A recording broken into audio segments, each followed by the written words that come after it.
Hello everyone and welcome back to the channel. This is Snigdha Mahapatra, an intern at LexClick.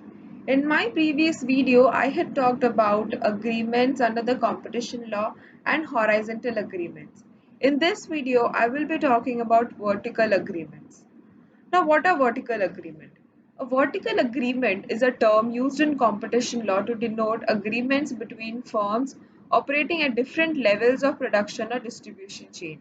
Example relations between manufacturers and their customers or distributors.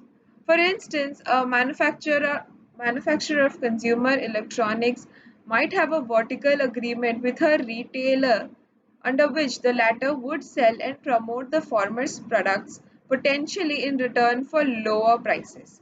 Such agreements could lead to markets being partitioned or to the creation and maintenance of territorial restrictions.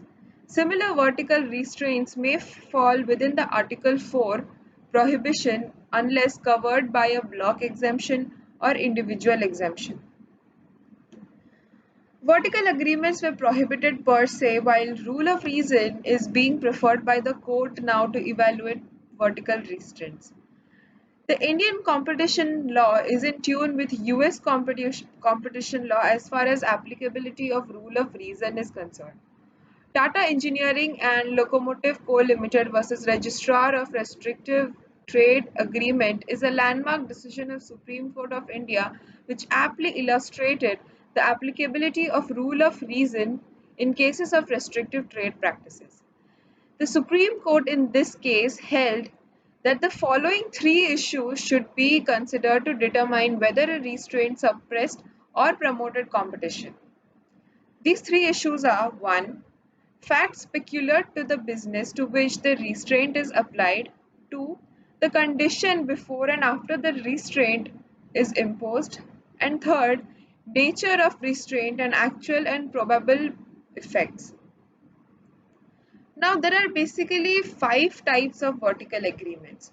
The first type is tie-in agreements.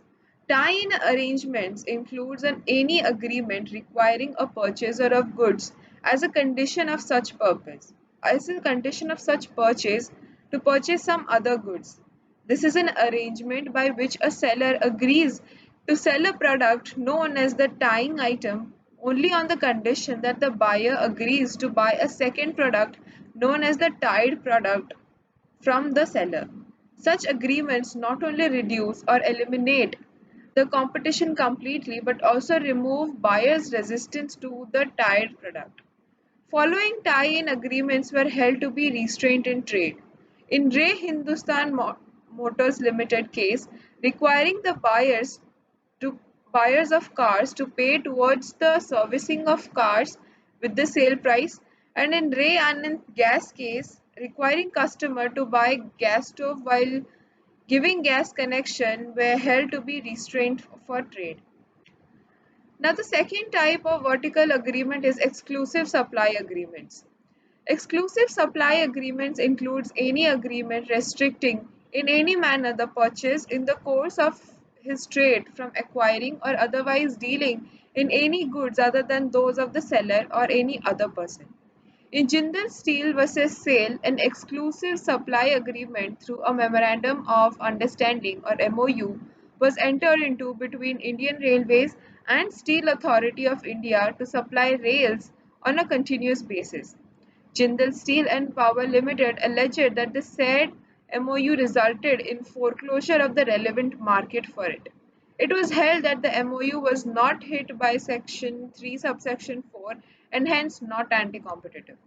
Consumer Guidance Society versus Hindustan Coca-Cola Limited is another case dealing with supply of exclusive agreements. Now the third type of agreement is exclusive distribution agreements.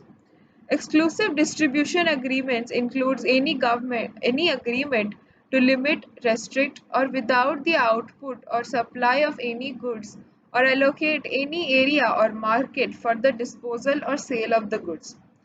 The main feature of such agreement is that the manufacturer or the supplier agrees to supply certain goods for resale to only one party, the exclusive distributor, within a defined territory and no other party will be supplied with the goods within that area of the supplier.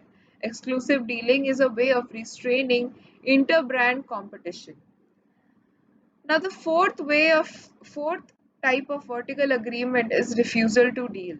Refusal to deal includes any agreement which restricts or is likely to restrict by any method the person or classes of person to whom goods are sold or from whom goods are bought. It is a sort of boycott. It means refusal to buy or sell by a mutual agreement with an intention to restrict competition and is illegal. Refusal to buy or sell by a mutual agreement with an intention to restrict competition is illegal and the authorities do not empower such a agreement. But where such refusal to deal falls within the definition of the act, the behavior of the enterprises is said to be anti-competitive. Now, the last but not the least type of agreement is resale price maintenance. Resale price maintenance or RPM includes any agreement to sell goods on condition that the prices to be charged on the resale by the purchaser shall be the prices stipulated by the seller unless it is clearly stated that prices lower than those prices may be charged.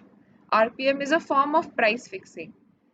Now, suppose a manufacturer Y and its distributor Z may agree that the distributor will sell Y's product at certain prices at or above a price floor, that is minimum RPM, or at a below or a pricing level, that is maximum RPM.